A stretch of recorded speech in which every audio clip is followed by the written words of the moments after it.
প্রিয় স্টুডেন্ট, আশা রাখি তোমরা সবাই ভালো আছো। আমি এর আগের ক্লাসে তোমাদের একটু যে অ্যাসাইনমেন্টটুকু দেওয়া হয়েছিল সরকার কর্তৃক সেটুকু একটু সংক্ষিপ্তভাবে আলোচনা করার চেষ্টা করেছিলাম। আজকে তোমাদের তৃতীয় সপ্তাহের অর্থাৎ রসায়ন দ্বিতীয় পত্রের অধ্যায় পরিবেশ রসায়নের যে অ্যাসাইনমেন্টটুকু দেওয়া হয়েছে, আমি সেই অ্যাসাইনমেন্টের বিষয় নিয়ে সংক্ষিপ্ত আলোচনা করার চেষ্টা করব। তো আসলে এই অধ্যায়ের যে অ্যাসাইনমেন্টটুকু দেওয়া হয়েছে, অর্থাৎ এই অধ্যায়ের বিষয়গুলো কি, যদিও সবগুলো এখানে উল্লেখ করেনি, তারপরেও বিষয়গুলো হচ্ছে এরকম। আসলে এখানে আমরা যেটা বলি যে আসলে গ্যাস সম্পর্কিত যে বিভিন্ন বিজ্ঞানের মতবাদ, অর্থাৎ বয়েল, চার্লস, অ্যাভোগাড্রোর, গেলুসাক ইত্যাদি গ্রাহামের, এই যে এদের কিছু মতবাদ বা সূত্র, তারপরে ডাল্টনের আংশিক চাপ সূত্র, তারপরে আদর্শ গ্যাস, বাস্তব গ্যাস, এই সংক্রান্ত বিষয় নিয়েই কিন্তু এই অধ্যায়টুকু সাজানো হয়েছে। তো তোমাদের অ্যাসাইনমেন্টে কিন্তু কিছু কিছু বিষয় খুব সুন্দরভাবে তোমাদেরকে ব্যাখ্যা করতে বলা হয়েছে। তো আজকে আমি সংক্ষিপ্ত আলোচনা করার সেই বিষয়গুলো চেষ্টা করব। প্রথম যে অ্যাসাইনমেন্টটুকু দেওয়া হয়েছে, যে চার্লসের সূত্র অনুযায়ী বলা হয়েছে এরকম, চার্লসের সূত্র অনুযায়ী যে নির্দেশকটুকু দেওয়া হয়েছে, চার্লসের সূত্র থেকে পরম শূন্য তাপমাত্রা ও পরম তাপমাত্রার স্কেল প্রতিষ্ঠা করা। এখন আসলে প্রথমে আমাদেরকে জানতে হবে যে এই নির্দেশকটা লেখার আগে আমাদেরকে জানতে হবে যে চার্লসের সূত্রটা আসলে কি। চার্লসের সূত্র হচ্ছে এরকম যে স্থির চাপে কোনো নির্দিষ্ট ভরের গ্যাসের আয়তন, আমি আর বলতেছি স্থির চাপে, অর্থাৎ চাপ স্থির থাকবে, ভরটাও নির্দিষ্ট থাকবে।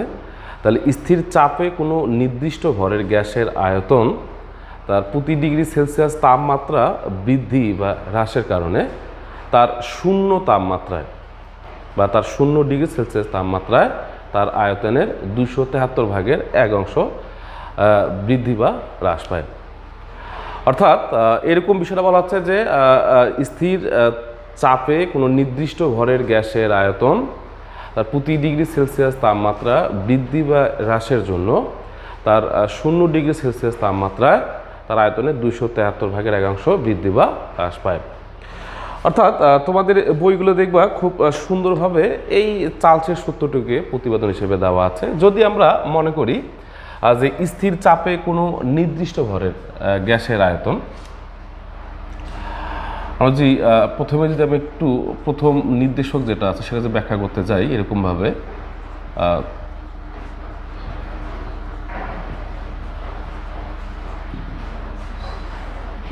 ব্যাখ্যা করতে চাই এরকমভাবে যে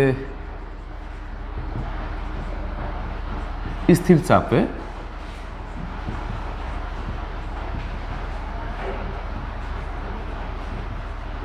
নির্দিষ্ট ভরের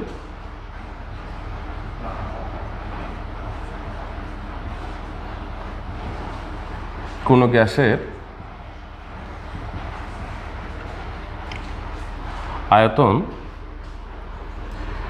0 ডিগ্রি সেলসিয়াস এবং T ডিগ্রি সেলসিয়াস তাপমাত্রায়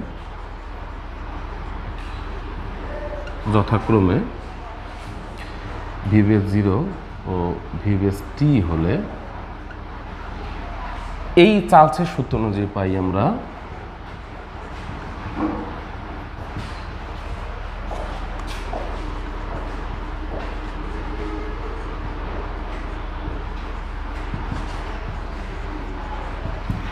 এরকম। আমি একেবারে সংক্ষিপ্তভাবে লিখতেছি, VBS-T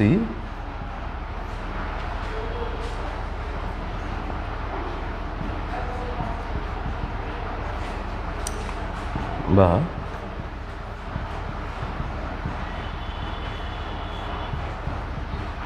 আমরা এরকম ঠিক পাই। অর্থাৎ এটা গেল চার্লসের সূত্রের একটু গাণিতিক প্রমাণ যদি আমি বলি। এখন বলা হচ্ছে যে এই চার্লসের সূত্র মতোই তোমাদেরকে বাইর করতে হবে পরম শূন্য তাপমাত্রা এবং পরম তাপমাত্রার স্কেল তোমাদেরকে প্রতিষ্ঠিত করে দেখাতে হবে। অর্থাৎ বলা হচ্ছে চার্লসের সূত্র থেকে পরম শূন্য তাপমাত্রা এবং পরম তাপমাত্রার স্কেল তোমাদেরকে সম্পর্কিত লিখতে হবে। এখন বিজ্ঞানী চার্লস এরকম বলেছেন যে আসলে পরম শূন্য তাপমাত্রা কাকে বলা হচ্ছে। বিজ্ঞানী চার্লস এক সময় তার মতে দেখার বা বোঝার চেষ্টা করেছেন যদি বা যে তাপমাত্রায় কোনো গ্যাসের আয়তন একেবারেই নগণ্য বা বিলুপ্ত হয়ে যায়, বা আমরা বলি যে তাপমাত্রায় কোনো গ্যাসের আয়তন শূন্য হয়ে যায়, সেই তাপমাত্রা আমরা কী বলতেছি? পরম শূন্য তাপমাত্রা বলতেছি। এখন এই পরম শূন্য তাপমাত্রাটাকে তারা কল্পনা করেছেন এরকমভাবে, অর্থাৎ -273 ডিগ্রি 273 ডিগ্রি সেলসিয়াসকে তারা কি করেছেন? পরম শূন্য তাপমাত্রা সে কী করেছেন? কল্পনা করেছেন। অর্থাৎ তারা বুঝেছেন এরকমভাবে, যদি কখনো তাপমাত্রা যদি আমরা এককালে -273 ডিগ্রি সেলসিয়াস তাপমাত্রায় নিয়ে আসি, তাহলে একসময় কী হতে পারে? গ্যাসের আয়তন নগণ্য বা বিলুপ্ত প্রায় হতে পারে। এখন আমাদের বোঝার বিষয় যে আসলে কি -273 ডিগ্রি সেলসিয়াস তাপমাত্রায় কোনো গ্যাসের আয়তন শূন্য হয় কি না, সেটা আমাদেরকে প্রমাণ করতে হবে কার মতবাদ অনুসারে? এই চার্লসের সূত্র প্রয়োগ করে। তা আমরা এখন একটু এই বিষয়টাতে আলোচনা করি। আবার যদি আমরা একটু এই বিষয়টিকে যদি আমি আবার একটু শুরু থেকে যদি বলার চেষ্টা করি যে আসলে চার্লসের সূত্র থেকেই তোমাকে প্রুভ করাতে হবে যে -273 ডিগ্রি সেলসিয়াস তাপমাত্রাকে আমরা কি বলতেছি? পরম শূন্য তাপমাত্রা বলতেছি। এখন আমরা এটা প্রতিপাদন করব কিভাবে? ওই ঘুরে আবার যে আমি লিখি এরকমভাবেই যে স্থির চাপে কোনো নির্দিষ্ট ভরের গ্যাসের আয়তন 0 ডিগ্রি এবং তোমার টি ডিগ্রি সেলসিয়াস তাপমাত্রায় কী হয়? VS0 এবং VS-T হলে, তাহলে আমরা এই চার্লসের সূত্র যদি পাই এরকম কী পাই? VS-T ইকুয়াল কী পাই? VS0 273 প্লাস T/273 এরকম পাই। তাহলে আমরা ঠিক এই সমীকরণটাকে যদি আমরা একটু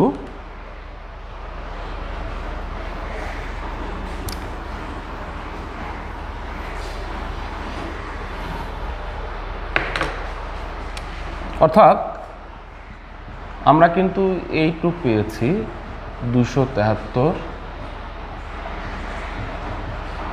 এটা আমরা ধরলাম 1 নং সমীকরণ।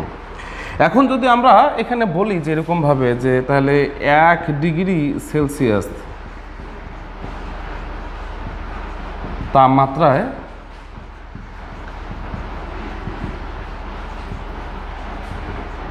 গ্যাসের আয়তন তাহলে কি হবে?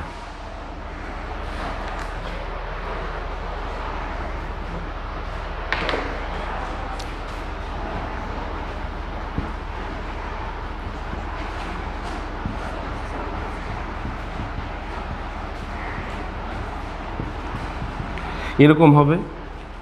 এখন যদি আমি চিন্তা করি যে না, আমরা এবার 273 ডিগ্রি সেলসিয়াস তাপমাত্রায় যদি আমি ওই গ্যাসের আয়তন কল্পনা করি, তাহলে কি হবে?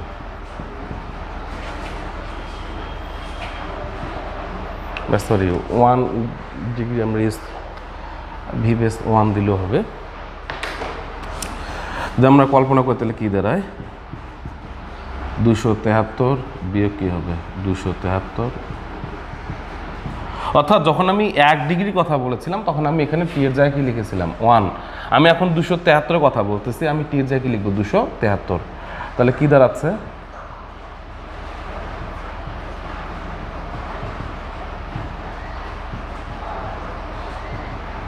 তার মানে আমরা এখান থেকে আমরা এটা প্রুভ করতে পারতেছি, অর্থাৎ 273 ডিগ্রি সেলসিয়াস তাপমাত্রায় কী হচ্ছে? যে কোনো গ্যাসের আয়তন কী হচ্ছে? শূন্য হয়ে যাচ্ছে। এবং আমরা এটা প্রুভ করতে পারতেছি কার সূত্র অনুযায়ী? এই চার্লসের সূত্র অনুযায়ী। তাহলে আমরা এটুকু বলতে পারতেছি যে আসলে -273 ডিগ্রি সেলসিয়াস তাপমাত্রায় যে কোনো গ্যাসের আয়তন কী হতে পারে? শূন্য বা নগণ্য বা বিলুপ্ত হতে পারে। এই -273 ডিগ্রি সেলসিয়াস তাপমাত্রা কি বলা হচ্ছে? পরম শূন্য তাপমাত্রা বলা হচ্ছে। এরপর আমাদের বলা হয়েছে এরকমভাবে যে পরম তাপমাত্রার স্কেল তোমাদেরকে ব্যাখ্যা করতে বলা হয়েছে। তাহলে এখানে এই তাপমাত্রার স্কেলটুকু আবিষ্কার করেন বিজ্ঞানী কেলভিন, এবং তার নাম অনুসারে কেলভিন স্কেলও কি বলা হয়ে থাকে।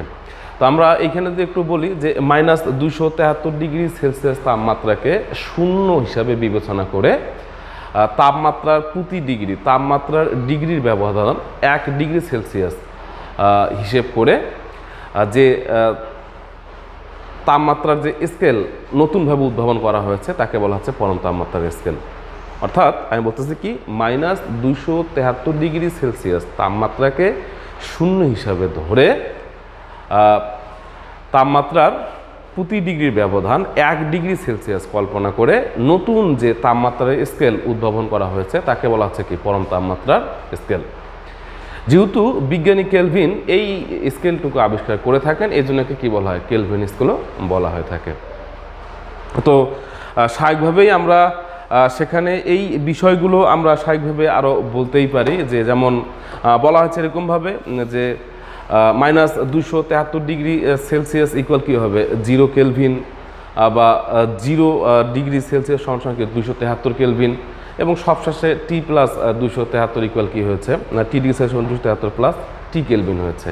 অর্থাৎ আমরা চার্লসের সূত্র অনুযায়ী খুব সুন্দরভাবে পরম শূন্য তাপমাত্রা কাকে বলা হচ্ছে এবং পরম তাপমাত্রার স্কেল কীভাবে প্রতিষ্ঠা করা হচ্ছে বিষয়টুকু ব্যাখ্যা করতে পারলাম। তোমরা তোমাদের বইয়ের মধ্যে এই বিষয়গুলো আরও সুন্দরভাবে ব্যাখ্যা করা আছে, তবে এই বিষয়টুকু লিখতে গেলে তোমাদেরকে প্রথমেই চার্লসের সূত্রটুকু খুব ভালো করে বুঝতে হবে। এরপরে আমরা একটু আসি দ্বিতীয় নির্দেশকে।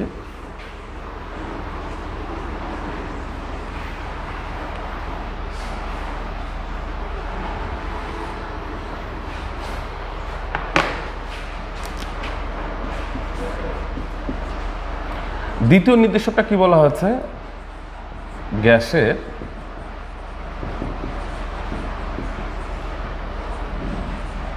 গতিতত্ত্ব। এখন এই গ্যাসের গতিতত্ত্বের বিষয়গুলো তোমাদেরকে ব্যাখ্যা করতে বলা হয়েছে এবং কোনো একটি গ্যাসের তোমাদের একটা গতিশক্তি নির্ণয় করতে বলা হয়েছে, অর্থাৎ সেখানে কার্বন ডাইঅক্সাইড অণুর গ্যাসের কি বলা হচ্ছে গতিশক্তি নির্ণয় করতে বলা হচ্ছে। এখন বিষয়গুলো হচ্ছে এই গ্যাসের গতিতত্ত্বের বিষয়গুলো তোমরা যখন ব্যাখ্যা করতে যাবে বিভিন্ন বইয়ে বিভিন্নভাবে বলা রয়েছে, তবে আমরা যাই বলি না কেন বা যাই পড়ি না কেন আমাদের মূল কথাগুলো কিন্তু সব বইয়ে ঠিক একই রকম বলা রয়েছে। যেমন এই গ্যাসের যেমন বলা হচ্ছে গ্যাসের গতিতত্ত্বের স্বীকার্যসমূহ উল্লেখপূর্বক এসটিপিতে তোমাদের হচ্ছে কি এসটিপিতে বলা হচ্ছে কি যে এক অণু কার্বন ডাইঅক্সাইডের গ্যাসের গতিশক্তির হিসেব করো, এ হচ্ছে বিষয়। তো আমাদের প্রথমেই তাহলে কি করতে হবে, গ্যাসের গতিতত্ত্ব যে বিষয়টা সেটাকে আমাদের কি করতে হবে, আলোচনা করতে হবে। এখন এই গ্যাসের গতিতত্ত্ব সম্পর্কে বিজ্ঞানী ম্যাক্সওয়েল এবং কেলভিন একটি সর্বাধুনিক গ্যাসের গতিতত্ত্ব সম্পর্কে একটি মডেল উপস্থাপন করেন, যেটি আমরা তোমাদের বইয়ের মধ্যে আলোচনা করে থাকি। তো গ্যাসের গতিতত্ত্বগুলো আমি একটু সংক্ষিপ্ত হয়ে বলার চেষ্টা করতেছি যে প্রত্যেকটি গ্যাসেই অসংখ্য ক্ষুদ্র ক্ষুদ্র কণা রয়েছে। এই ক্ষুদ্র কণাগুলো কি বলা হচ্ছে, অণু বলা হচ্ছে। নিষ্ক্রিয় গ্যাসের ক্ষেত্রে কি বলা হচ্ছে, পরমাণু বলা হচ্ছে। আমি কথাটা আবার রিপিট করতেছি যে প্রত্যেকটি গ্যাসেই কি আছে, অসংখ্য ক্ষুদ্র ক্ষুদ্র কি রয়েছে, কণা রয়েছে, এবং এই ক্ষুদ্র ক্ষুদ্র কণাগুলো কি বলা হচ্ছে, অণু বলা হচ্ছে। আবার কোনো বই বলা আছে যে নিষ্ক্রিয় গ্যাসের ক্ষেত্রে এগুলোকে কি বলে, পরমাণু বলে। বলা হচ্ছে এরকমভাবে কোনো নির্দিষ্ট গ্যাস অণুসমূহের ভর সবসময় নির্দিষ্ট এবং বিভিন্ন গ্যাস অণুসমূহের ভর বা আকার কি হয়ে থাকে, বিভিন্ন হয়ে থাকে। এরপরে বলা হচ্ছে এরকমভাবে গ্যাস অণুগুলো দেখতে কী হয়ে থাকে, গোলাকার, কঠিন বা স্থিতিস্থাপক প্রকৃতির হয়ে থাকে। এরপরে বলা হচ্ছে যে গ্যাস অণুসমূহের সংকোচনশীলতা কি বলা হচ্ছে, উচ্চ বলা হয়েছে। এরপরে আরও এরকম আছে যে গ্যাস অণুসমূহের নিজেদের মধ্যে বা পাত্রের দেয়ালের মধ্যে কোনোরূপ আকর্ষণ বা বিকর্ষণ নেই, এরকম স্বীকার্যগুলো বলা হচ্ছে। তারপরে বলা হচ্ছে এরকমভাবে যে গ্যাস অণুসমূহের আয়তন অতিশয় ক্ষুদ্র, অর্থাৎ গ্যাস পাত্রের তুলনায় গ্যাস অণুসমূহের আয়তন অত্যন্ত কি নগণ্য বলা হয়েছে। এরকম আরও কিছু তোমাদের গতিতত্ত্বের স্বীকার্যগুলো উল্লেখ করা হচ্ছে। তাহলে আমি যদি একটু মোটামুটিভাবে বলার চেষ্টা করি যে গ্যাস অণুসমূহের মধ্যে কি আছে, অসংখ্য ক্ষুদ্র ক্ষুদ্র কণা রয়েছে, এগুলোকে কি বলা হচ্ছে, অণু বলা হচ্ছে। নিষ্ক্রিয় গ্যাসের ক্ষেত্রে এগুলো কি বলা হয়, পরমাণু বলা হয়ে থাকে। এরপর বললাম কি নির্দিষ্ট ভরের গ্যাসের আয়তন কি নির্দিষ্ট হবে এবং আকারও তার নির্দিষ্ট হবে, এবং বিভিন্ন ভরের গ্যাসের আয়তন কি হবে, বিভিন্ন রকম হতে পারে। এরপরে বলা হয়েছে এরকমভাবে যে গ্যাস অণুসমূহের আয়তন গ্যাস পাত্রের আয়তনের তুলনায় কী হবে, অত্যন্ত নগণ্য বা ক্ষুদ্র প্রকৃতির হতে পারে। এবং বলা হচ্ছে কি যে যখন কোনো একটি পাত্রের মধ্যে গ্যাস অণুসমূহ থাকে তখন তাদের নিজেদের মধ্যে এবং গ্যাস পাত্রের সাথে কোনো রকম কী হয় না, সংঘর্ষে লিপ্ত হয় না। এবং গ্যাস অণুসমূহের সংকোচনশীলতা কী বলা হয়েছে, উচ্চ বলা হয়েছে। ঠিক এরকমভাবে তোমরা সংক্ষিপ্তভাবেও লিখতে পারো, অথবা যদি দেখা যায় যে আমি বললাম যে বিভিন্ন বইয়ে বিভিন্নভাবে বলা রয়েছে, তবে আমি তোমাদের বোঝার সুবিধার্থেই কথাগুলো সংক্ষিপ্তভাবে উপস্থাপন করার চেষ্টা করলাম। এই ঠিক এটা আলোচনা করতে বলা হয়েছে এবং এর সাথে সাথে তোমাদেরকে বলা হয়েছে কি যে এসটিপিতে অর্থাৎ স্ট্যান্ডার্ড টেম্পারেচার অ্যান্ড প্রেশার এই ফর্মুলায় তোমাদেরকে কি বলা হয়েছে যে একটি কার্বন ডাই অক্সাইড গ্যাস অণুর কী করতে বলা হয়েছে, গতিশক্তি হিসেব করতে বলা হয়েছে। তাহলে আমি তোমাদের শুধুমাত্র ফর্মুলাটা দেখানোর চেষ্টা করব, বাকিটুকু তোমরা নিজেরাই করার চেষ্টা করবে। এখন আমি একেবারেই সংক্ষিপ্ত দেখার চেষ্টা করতেছি।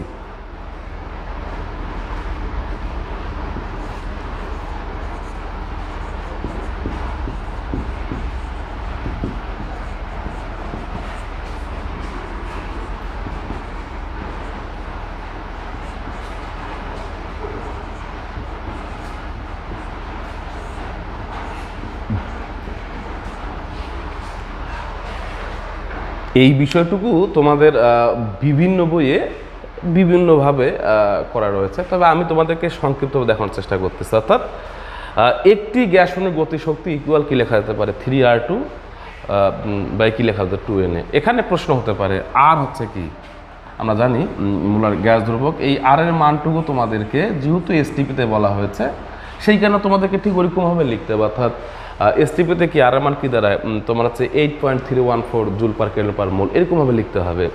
তারপরে তোমাদের এখানে টি বলা হয়েছে, অর্থাৎ তাপমাত্রা তাহলে কী হতে পারে, তার মানে 25 ডিগ্রি সেলসিয়াস। এর সাথে কি করতে হবে,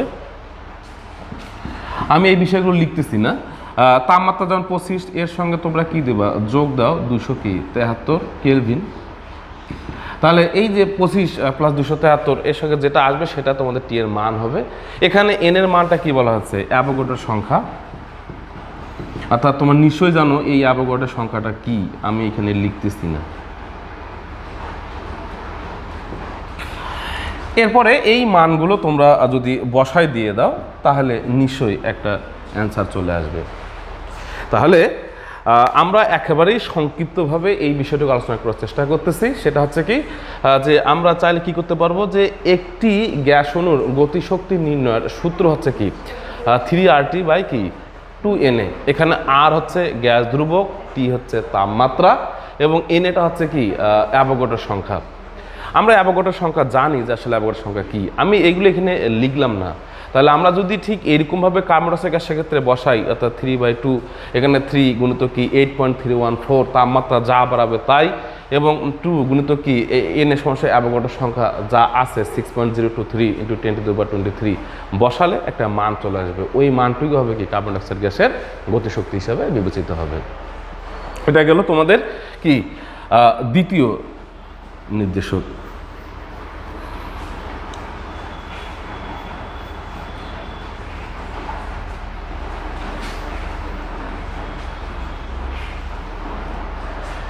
এরপরে তোমাদের এরপরে যেটা আছে সেটা হচ্ছে কি তৃতীয় যে নির্দেশকটুকু আছে, আমরা একটু সেই বিষয়ে আলোচনা করার চেষ্টা করি। সেটা হচ্ছে কি যে স্থির তাপমাত্রায় 1 লিটার সিলিন্ডারে, অর্থাৎ একটা সিলিন্ডার রয়েছে যার আয়তন কি ধরা হয়েছে 1 লিটার। অর্থাৎ এই স্থির তাপমাত্রায় 1 লিটার সিলিন্ডারে বলা হচ্ছে এরকমভাবে যে 1 অর্থাৎ 1 ATM বা অ্যাটমসফিয়ার চাপে 400 ml কি বলা হচ্ছে কার্বন ডাই অক্সাইড, 750 mm বা মিলিমিটার মার্কের চাপে 500 ml হচ্ছে কি নাইট্রোজেন ডাইঅক্সাইড এবং 103.64 কিলো প্যাসকেল চাপে কি বলা হয়েছে 600 ml কি মিথেনকে মিশ্রিত করা হলো। বলা হয়েছে প্রত্যেকটি গ্যাসের অণুর বা প্রত্যেকটি গ্যাস উপাদানে কি বের করো, মোল ভগ্নাংশ বের করো। তো আমাদেরকে এই মূল ভগ্নাংশ বের করতে গেলে আমাদেরকে প্রথমেই প্রত্যেকটা গ্যাসে কিন্তু কী বের করতে হবে, আংশিক চাপ বের করতে হবে। এই আংশিক চাপ যদি আমরা সঠিকভাবে বের করতে পারি তাহলে আমরা তাদের মোট চাপটা বের করতে পারবো। আর এই মোট চাপ বের করতে পারলেই কিন্তু আমরা সুন্দরভাবে প্রত্যেকটি গ্যাস উপাদানের মোল ভগ্নাংশ কী করতে পারবো, বের করতে পারবো। তাহলে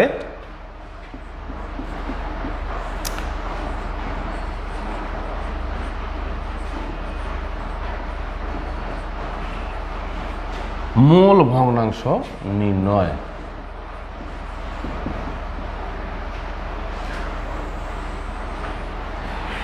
এই মোল ভগ্নাংশের যদি আমি নির্ণয় করতে যাই তাহলে আমাদের যে থিওরিগুলো দাঁড়াবে, ঠিক আছে, সেটা আসলে কি আমরা জানি যে আসলে এই কোনো গ্যাস উপাদানের মোল ভগ্নাংশ নির্ণয় করতে গেলে তার আংশিক চাপ জানতে হবে, তার কি মোট চাপ জানতে হবে। যদি আমি কোনো একটা গ্যাস উপাদানের বা গ্যাস মিশ্রণ এবং গ্যাস উপাদানের যদি আংশিক চাপ এবং মোট চাপ বের করতে পারি তাহলে আমি খুব সহজেই ওই গ্যাস উপাদান কি বের করতে পারবো, মোল ভগ্নাংশ বের করতে পারবো। আমি এখানে বোঝার সুবিধার্থেই আগে একটু লিখে দিলাম, মোল ভগ্নাংশ ইকুয়াল হচ্ছে কি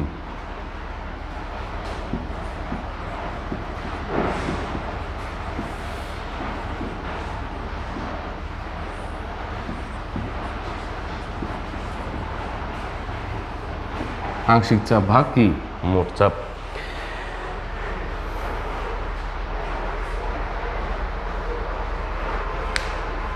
এখন আমাদের কাজ হচ্ছে কি, আমাদের কাজ হচ্ছে পৃথক পৃথকভাবে এখানে যে গ্যাস উপাদানগুলোর কথা বলা রয়েছে এই গ্যাস উপাদানগুলো পৃথক পৃথকভাবে আমাদের প্রথমে আংশিক চাপ বের করতে হবে। আমি তোমাদের একটা গ্যাস উপাদানের কি আংশিক চাপ বের করতে তোমাদেরকে দেখাবো আমি। তবে এখানে যে বিষয় লক্ষ্য করা হয়েছে সেটা হচ্ছে এখানে চাপের ক্ষেত্রে বিভিন্ন একক ব্যবহার করা হয়েছে। তোমাদের সবচেয়ে বুদ্ধিমানের কাজ হবে এই এককগুলোকে একটা এককের মধ্যে নিয়ে আসতে হবে। তা আমি প্রথমে একটু চেষ্টা করি কার্বন ডাই অক্সাইডের আংশিক চাপ বের করার জন্য।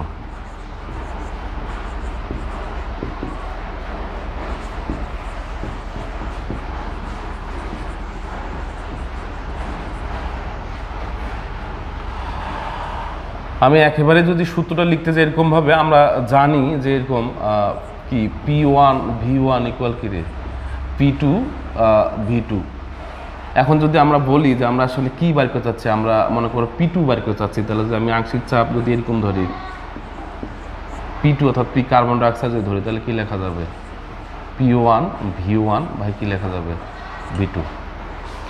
অর্থাৎ এই P2টা হচ্ছে কি কার্বন ডাই অক্সাইডের গ্যাসে আংশিক চাপ আমরা কি করতেছি বিবেচনা করতেছি। যদি আমি বিবেচনা করতে যাই তাহলে আমি ঠিক একটা জিনিস দেখানোর চেষ্টা করতেছি। এখানে বলা হচ্ছে এরকমভাবে একটা 1 লিটার সিলিন্ডারে 1 লিটার গ্যাস সিলিন্ডারের মধ্যে তোমার কার্বন ডাই অক্সাইড গ্যাস রয়েছে, নাইট্রোজেন ডাই অক্সাইড গ্যাস রয়েছে এবং কি রয়েছে মিথেন গ্যাস রয়েছে। তাহলে আমরা ধরেই নিচ্ছি তাদের মোট আয়তনটা হচ্ছে কত 1 লিটার এবং আমরা কত আয়তনে গ্যাস ঢুকিয়েছি। তাহলে আমরা এখানে সাইডে লিখতেই পারি যে কার্বন ডাই অক্সাইডের প্রাথমিক আয়তন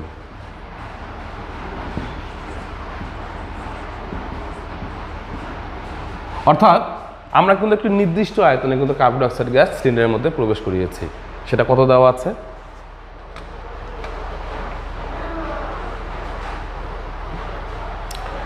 সেটা দেওয়া হচ্ছে তোমাদের 400 ml।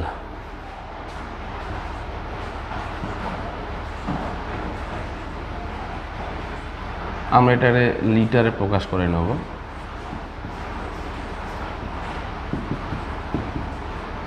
এরকম এরপরে আমরা এখন চলে আসবো যে আসলে টোটাল সিলিন্ডারের মধ্যে আমরা মিশ্রিত করার পর আয়তন কত হলো।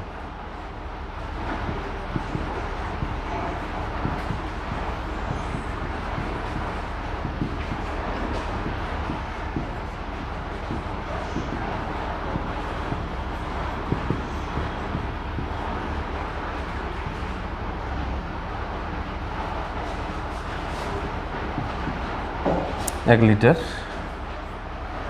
তাহলে কার্বন ডাই অক্সাইডের চাপ সম্ভবত দেওয়া আছে 1 atmosphere। তাহলে কার্বন ডাই অক্সাইডের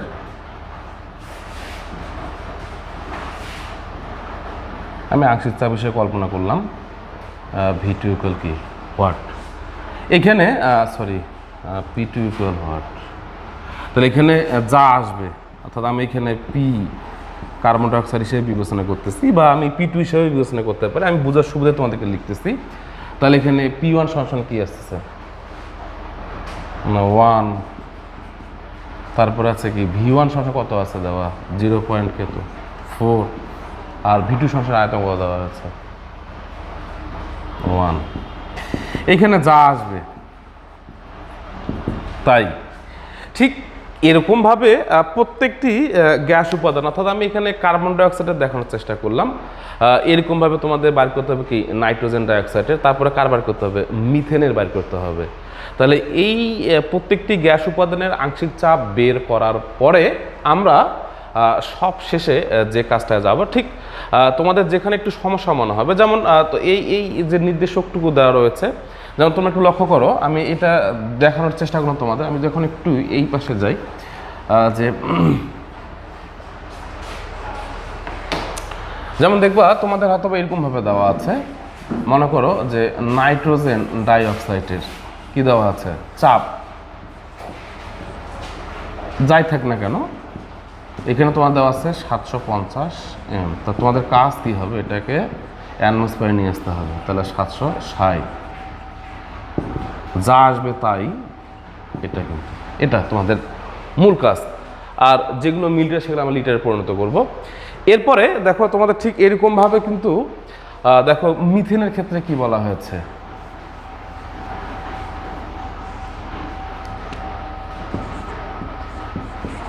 মিথেনের মনে করো চাপ কি বলা হয়েছে 101.3 কি দেওয়া আছে কিলো প্যাসকেল। তো আমাদের কাজ হবে এটাকে 103.25 মেবি এটা দেওয়া আছে। এখানে যা আসবে আমাদেরকে তাই দিয়ে কী করতে হবে, ভাগ করতে হবে। আমরা যদি সেটা ভাগ করতে পারি তাহলে তোমাদের যে চাপটা আসবে সেটা যদি আমরা ঠিক এই আগের যে সূত্র, এই সূত্রের মধ্যে আমরা যে বসাই দিই, তাহলে প্রত্যেকটি গ্যাস উপাদান কী করা যাবে, পৃথক পৃথকভাবে আমরা প্রত্যেকটি গ্যাসে কী বের করতে পারবো, আংশিক চাপ বের করতে পারবো। এরপরে যে কাজটুকু হবে, আমরা যে এই যে প্রত্যেকটি গ্যাস উপাদানের যে আংশিক চাপ বের করলাম,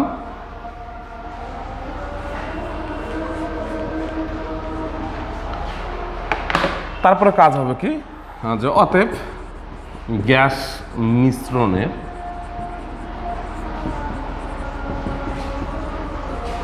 মোট চাপ, অর্থাৎ আমি এখানে ধরলাম, তাহলে মোট চাপ কি, আমরা জানি যে কোনো গ্যাস মিশ্রণের মোট চাপটা হচ্ছে কি আংশিক চাপের যোগফলের সমান সবসময় থাকে। তাহলে এখানে P carbon dioxide, P nitrogen dioxide, P তারপরে কি মিথেন, এগুলো যা বেরোবে আমরা তাই যদি বসাই তাহলে এখানে একটা আসবে। এরপরে এই যে এখানে আমি লিখেছিলাম, উপরে যে লিখেছিলাম যে আমি মোল ভগ্নাংশ যদি বাইর করতে যাই তাহলে আমার কাজ কি, তাহলে আমাদের মোল ভগ্নাংশ, যে কোনো গ্যাস উপাদানের মোল ভগ্নাংশ বাইর করতে গেলে আমাদেরকে কি জানতে হবে, আংশিক চাপ এবং সঙ্গে মোট চাপ জানতে হবে। তাহলে আমরা প্রথমে P1 V1 এবং P2 অর্থাৎ বয়েল চার্লসের সমন্বয়ের সূত্র, যে P1 V1 এবং P2 V2 যে সূত্রটা রয়েছে, আমরা সেটা প্রয়োগ করে প্রথমে প্রত্যেকটি গ্যাস উপাদানের আংশিক চাপ বের করলাম, এবং এরপরে প্রত্যেকটি আংশিক চাপের যোগফল করে ওই গ্যাস মিশ্রণের মোট চাপ বের করলাম। তারপরে আমরা এখানে এখন যদি মোল ভগ্নাংশ যদি যাই, অর্থাৎ আমরা এইভাবে লিখতেই পারি যে আমরা জানি যে কার্বন ডাইঅক্সাইডের মোল ভগ্নাংশ ইকুয়াল কি লিখবো আমরা, আংশিক চাপ বাই, অর্থাৎ কার্বন ডাইঅক্সাইডের আংশিক চাপ ভাগ কিরে কার্বন ডাইঅক্সাইডের মোট চাপ, সরি গ্যাস মিশ্রণে কী হবে, সিলিন্ডারের মধ্যে মিশ্রণের মোট চাপ। এখন আংশিক চাপটা আমরা বের করেছি, ওইখানে মোট চাপও বের করেছি, বসাই দিলে যা আসবে তাই হবে কি কার্বন ডাইঅক্সাইড বলি, বা নাইট্রোজেন ডাইঅক্সাইড বলি, বা মিথেনের বলে কি মোল ভগ্নাংশ। এই হচ্ছে বিষয়। তাহলে আমি আবার বলতেছি যে কোনো গ্যাস উপাদানের মোল ভগ্নাংশ তুমি যে বার করতে যাও, তাহলে অবশ্যই তোমাকে ওই গ্যাস উপাদানের পৃথকভাবে আংশিক চাপ এবং গ্যাস মিশ্রণের মোট চাপ সম্পর্কে জানতে হবে। আমি এখানে সংক্ষিপ্ত দেখানোর চেষ্টা করলাম যে প্রথমে আমরা প্রত্যেকটি গ্যাস উপাদানের আংশিক চাপ পৃথক করে বাড়ি করার চেষ্টা করেছি। আর এই তোমাদের যে নির্দেশকটুকু দেওয়া হয়েছে সেখানে সবচেয়ে যেটা তোমাদেরকে একটু মুক্ত চিন্তা করে বলি বা একটু গভীরভাবে, অর্থাৎ সবগুলো চাপ বলি আয়তন বলি সবগুলো এককে একটা জায়গায় নিয়ে আসতে হবে। যেমন কার্বন ডাইঅক্সাইডের ক্ষেত্রে কিন্তু তোমার অ্যাটমসফিয়ার এবং নাইট্রোজেন ডাইঅক্সাইডের ক্ষেত্রে কী ব্যবহার করেছে মিলিমিটার, তারপরে আবার তোমার কিলো প্যাসকেল কিন্তু ব্যবহার করা হয়েছে। অর্থাৎ আমাদের কাজ হবে সবগুলোকে একটা এককের মধ্যে নিয়ে আসতে হবে। তাহলেই সংক্ষিপ্তভাবে বলি বা আমরা ডিটেলস লিখেই কিন্তু আমরা কী পারবো নির্দিষ্টভাবে আমরা প্রত্যেকটি গ্যাস উপাদানে কী বের করতে পারবো তোমার মোল ভগ্নাংশ বের করতে পারবো। এটা গেল তৃতীয়। এরপরে আমরা একটু চতুর্থ যে নির্দেশকটুকু রয়েছে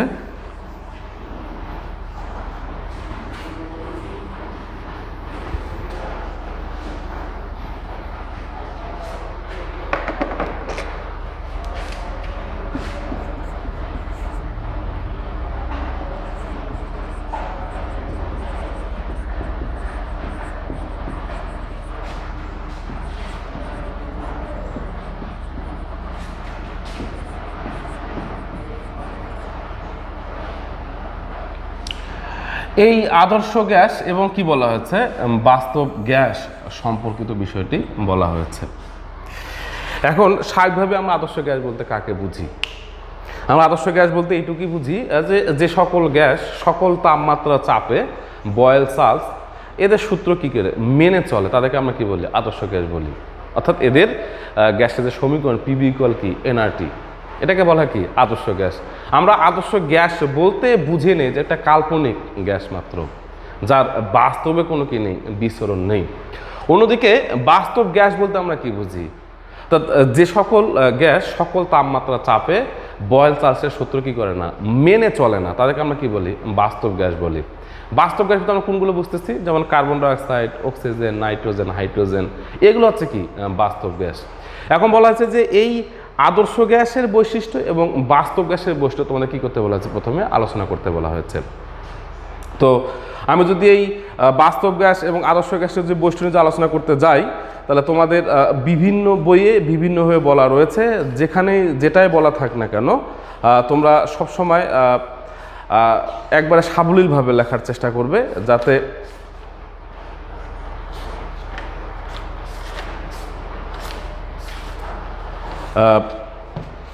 বুঝতে তোমাদের নিজেদের বুঝতে সুবিধা হয় এবং খুব সহজভাবে লেখার চেষ্টা করবে। যেমন আদর্শ গ্যাসের যে আমি বৈশিষ্ট্য চলে যাই, যে বললাম তো যে এরা সবসময় কী করে বয়েল এবং সালসের সূত্র মেনে চলে। এটা একটা বলা আছে কি যে আদর্শ গ্যাস সমূহের আয়তন তাদের গ্যাস পাত্র আয়তনে অত্যন্ত কি বলা আছে নগণ্য বলা হয়েছে। তারপরে বলা আছে এরকমভাবে আদর্শ গ্যাস সমূহ নিজেদের মধ্যে কি নেই আকর্ষণ বা বিকর্ষণ বল নেই এবং তোমার হচ্ছে কি যে আদর্শ গ্যাস সমূহ কি করে না বাস্তব গ্যাসের মতো কি করে না আচরণ অনুসরণ করে না। এরপরে দেখবা যে আদর্শ গ্যাস সমূহের গ্যাস অনুসমূহ সংঘর্ষ সম্পূর্ণ কি স্থিতি স্থাপক। ঠিক একরকম যে আমি বাস্তব গ্যাসের যে বৈশিষ্ট্য চলে যায় এর ঠিক উল্টোগুলো, এরা কি করে না তোমাদের হচ্ছে কি বয়েল এবং সালসের সূত্র মেনে চলে না। এদের আয়তন গ্যাস পাত্রের আয়তনের তুলনায় অত্যন্ত নগণ্য নয় এবং এদের নিজেদের মধ্যে কি রয়েছে আকর্ষণ বা বিকর্ষণ রয়েছে এবং এদের কিন্তু তোমার হচ্ছে কি সংঘর্ষগুলো সম্পূর্ণ স্থিতিস্থাপক ধরনের নয়।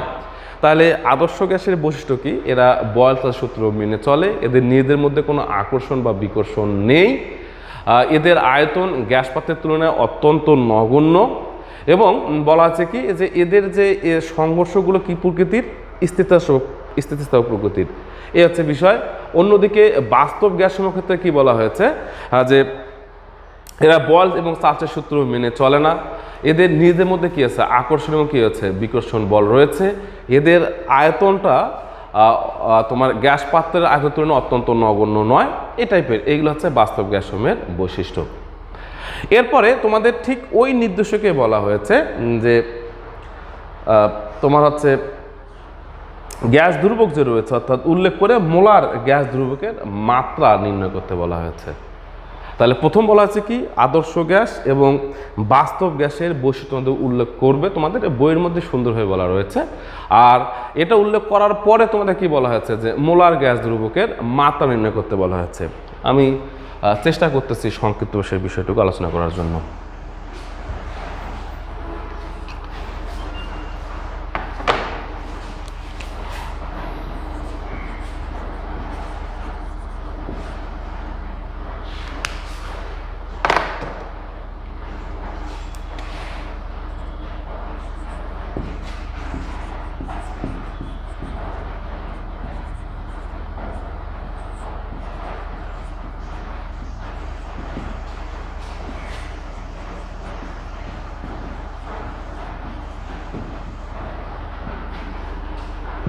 আমরা জানি যে আদর্শ গ্যাসের সমীকরণটা কি?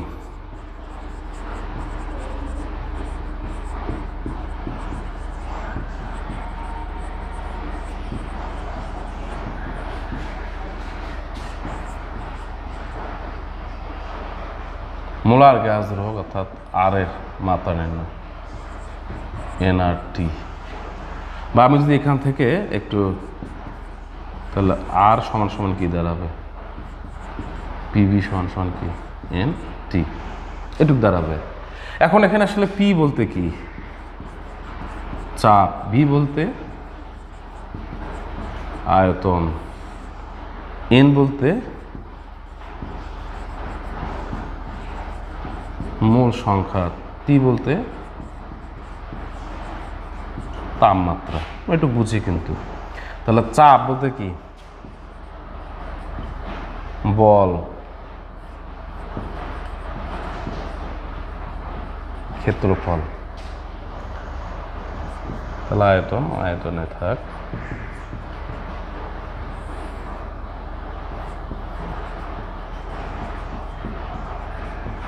মূল সংখ্যা গুণিত আমরা তাপমাত্রা কেলভিন।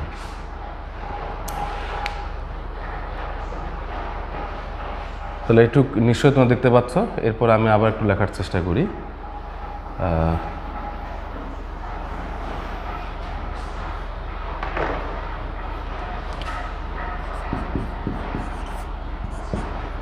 এই যে বল, তাহলে ক্ষেত্রফল সমান কি লেখা যাবে,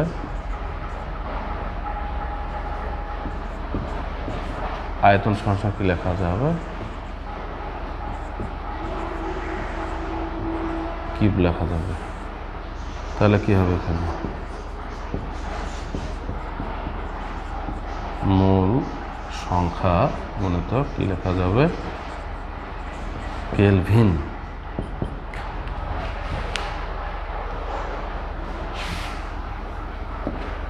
এরপরে আমরা কি লিখতে পারি, বল গুণিত কি দৈর্ঘ্য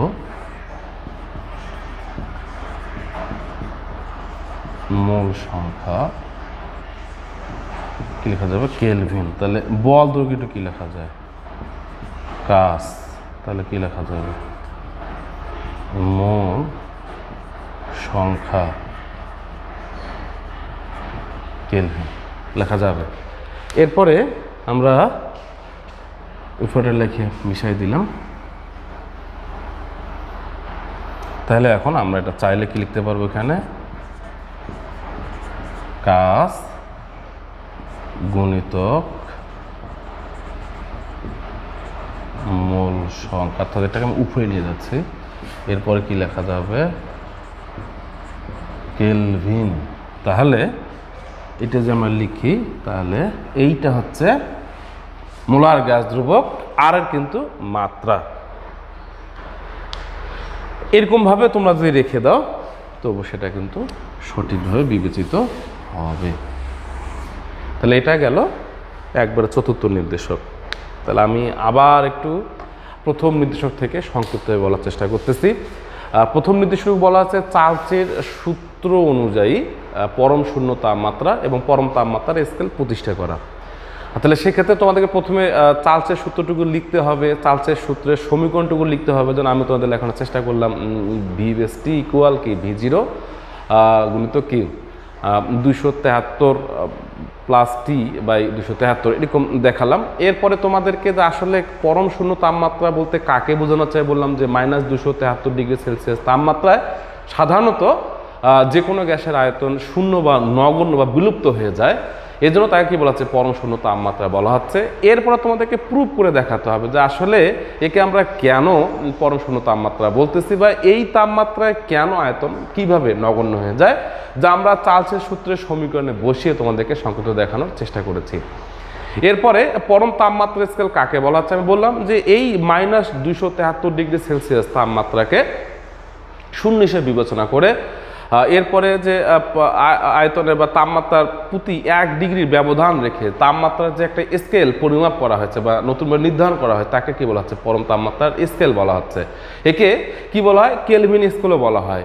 আমি সবসময় দেখানোর চেষ্টা করেছি যে আসলে এই পরম তাপমাত্রা স্কেল ইকুয়াল কি লেখা যাবে, এটা গেল প্রথম নির্দেশক। এরপরে আমরা দ্বিতীয় নির্দেশকটুকু কি আছে, দ্বিতীয় নির্দেশকে বলা হচ্ছে যে গ্যাসের গতিতত্ত্বের স্বীকার্য উল্লেখপূর্বক এসটিপিতে একটি কার্বন ডাইঅক্সাইড গ্যাসের গতিশক্তি নির্ণয় করো। আমি বললাম যে এই গ্যাসের গতিতত্ত্বের স্বীকার্যটুকু বিজ্ঞানী ম্যাক্সওয়েল এবং কেলভিন খুব সুন্দর সাবলীলভাবে এবং সর্বাধুনিকভাবে কি করেন একটি মডেল উপস্থাপন করেন, যেটি তোমাদের বইয়ের মধ্যে দেওয়া রয়েছে। আমি সেই বিষয়টি একটু আলোচনা করার চেষ্টা করেছি। আমি এটা বলেছি যে বিভিন্ন বইয়ে বিভিন্নভাবে বলা থাকতে পারে, তোমরা যেটা বুঝতে পারবে খুব সহজে সেই বিষয়টুকু তোমরা অ্যাসাইনমেন্টে লেখার চেষ্টা করবে। আমি বললাম যে গ্যাসের গতিত্বগুলো কিন্তু প্রত্যেকটি গ্যাস অণু কি আর মধ্যে অসংখ্য ক্ষুদ্র ক্ষুদ্র কণা রয়েছে, দেখে অণু বলা হচ্ছে, নিষ্ক্রিয় গ্যাসের ক্ষেত্রে পরমাণু বলা হচ্ছে। নির্দিষ্ট গ্যাসের ভর আয়তন নির্দিষ্ট হবে, বিভিন্ন গ্যাসের ভর আয়তন কী হবে বিভিন্ন হবে, এটাই স্বাভাবিক। এরকম বলা হচ্ছে যে গ্যাস পাত্রের আয়তনের তুলনায় গ্যাস অনুসারে আয়তন অত্যন্ত নগণ্য, এদের নিজেদের মধ্যে কি নেই আকর্ষণ বা বিকর্ষণ বল নেই, এই টাইপের কথাগুলো বলা হয়েছে যেগুলো তোমরা খুব সুন্দরভাবে লিখতে পারবে।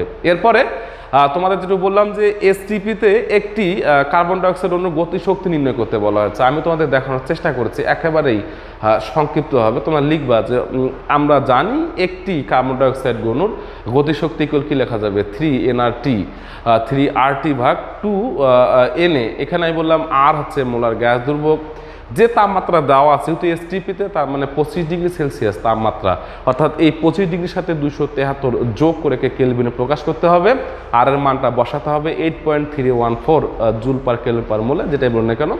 এরপরে NA অর্থাৎ অ্যাভোগাড্রোর সংখ্যা, অ্যাভোগাড্রোর সংখ্যা তোমরা নিশ্চয়ই জানো, সেটুকু বসিয়ে যা মান আসবে সেটা হবে তোমার কি গতিশক্তির মান। এরপরে আমরা তৃতীয় যে নির্দেশকটুকু দেওয়া রয়েছে সেখানে আংশিক চাপ সম্পর্কিত, অর্থাৎ ডাল্টনের যে আংশিক চাপ যে সূত্র রয়েছে, এই ডাল্টনের আংশিক চাপ সম্পর্কিত সূত্র থেকে আমাদের কি বলা হচ্ছে একটা প্রত্যেকটি গ্যাস উপাদানের একটা কি বলা হচ্ছে মোল ভগ্নাংশ বের করতে বলা হচ্ছে। আমি তোমাদেরকে বলার চেষ্টা করেছি আমি যখনই কোনো গ্যাস উপাদানের মোল ভগ্নাংশ বের করতে যাব তখন আমাদের অবশ্যই ওই গ্যাস উপাদানের পৃথক আংশিক চাপ এবং ওই গ্যাস মিশ্রণের মোট চাপ আমাদেরকে বের করতে হবে। আমি তোমাদেরকে দেখানোর চেষ্টা করেছি যে পৃথক পৃথকভাবে তোমরা আগে চেষ্টা করবে গ্যাস উপাদান সমূহের আংশিক চাপ বের করার জন্য। যখন আমরা গ্যাস উপাদান সমূহের আংশিক চাপ বের করব তখন আমরা খুব স্বাভাবিকভাবেই তাদের এই আংশিক চাপগুলোকে যোগ করলেই যে চাপটা পাওয়া যাবে সেটা ওই গ্যাস মিশ্রণে কী হবে মোট চাপ হবে। এবং যখন আমরা এই আংশিক চাপ এবং মোট চাপ আলাদা আলাদা করে বের করতে পারবো তখন প্রত্যেকটি গ্যাস উপাদানের মূল ভগ্নাংশ আমরা খুব সহজেই বের করতে পারবো। আমি তোমাদেরকে দেখানোর চেষ্টা করেছি, আমি আসলে ফাইনালি তোমাদের সলিউশন করে দেয়নি, শুধু তোমাদের ব্যাখ্যা করার চেষ্টা করেছি যে কীভাবে এর সলিউশনগুলো হতে পারে। এরপরে শেষ যেটা বলা হচ্ছে যে আদর্শ গ্যাস এবং বাস্তব গ্যাসের বৈশিষ্ট্য। আমি তোমাদেরকে বলার চেষ্টা করেছি যে আদর্শ গ্যাস কাকে বলা হচ্ছে। এটা একটা কাল্পনিক গ্যাস মাত্র, এ সবসময় বয়েল-চার্চের সূত্র মেনে চলে, এর আয়তন গ্যাস পাত্রের আয়তন অত্যন্ত নগণ্য হয়ে থাকে, এদের নিজেদের মধ্যে কোনো আকর্ষণ বা বিকর্ষণ বল নেই, এই টাইপের বলার চেষ্টা করেছে। তোমাদের বই হয়তো বা আরও অনেকভাবে বলা থাকতে পারে, যেটা থাক না তোমরা লেখার চেষ্টা করবে। এরপরে বাস্তব গ্যাস কাকে বলা হচ্ছে, অর্থাৎ যে সকল গ্যাস সকল তাপমাত্রা চাপে কি আদর্শ গ্যাসের সূত্র অনুসরণ করে চলে না বা মেনে চলে না, অর্থাৎ বয়েল এবং চার্লস সূত্র মেনে তো তাদেরকে কী বলেছে বাস্তব গ্যাস বলা হচ্ছে। বাস্তব গ্যাস বলতে তাদেরকে বলতেছি আমরা এই nitrogen, carbon dioxide, oxygen, hydrogen, carbonic, এগুলো হচ্ছে বাস্তব গ্যাস। এদের বৈশিষ্ট্যগুলি কি আদর্শ গ্যাস সম্পূর্ণ উল্টো, অর্থাৎ এদের নিজেদের মধ্যে কি আছে আকর্ষণ বিকর্ষণ বল দুটোই রয়েছে। গ্যাস পাত্র আয়ের তুলনায় এদের আয়তন কখনোই নগণ্য নয়। এরকম যেগুলো আছে সেগুলো তোমরা খুব সুন্দরভাবে লিখবে। এবং সবশেষে তোমাদের বলা হয়েছে এরকমভাবে যে মোলার গ্যাস দ্রব্যকের মাত্রা নির্ণয়। আমি তোমাদেরকে এখানে ঠিক আমরা মোলার গ্যাস দ্রব্যকের নির্ণয় অর্থাৎ পিবি সমান না টি, অর্থাৎ এখানে আর এর যে মাত্রা আমরা ব্যবহার করি সেই আর এর মাত্রাটুকু তোমরা কীভাবে নির্বাচন করবে আমি সেটা বাংলায় লিখে দেখানোর চেষ্টা করেছি। এরকমভাবে তোমরা লিখে দিতে পারবে। তাহলে প্রিয় স্টুডেন্ট, আজকে এই পর্যন্তই। তোমরা যে অ্যাসাইনমেন্টে লেখো না কেন অবশ্যই নিজেরা প্রথমে বুঝবে, তারপরে বই থেকে কিছু তথ্য সংগ্রহ করে খুব সুন্দরভাবে লেখার চেষ্টা করবে। এবং এই সমস্ত তথ্য তোমাদের বইয়ে সুন্দরভাবে দেওয়া রয়েছে। তো সবাই ভালো থাকো, সুস্থ থাকো, ধন্যবাদ।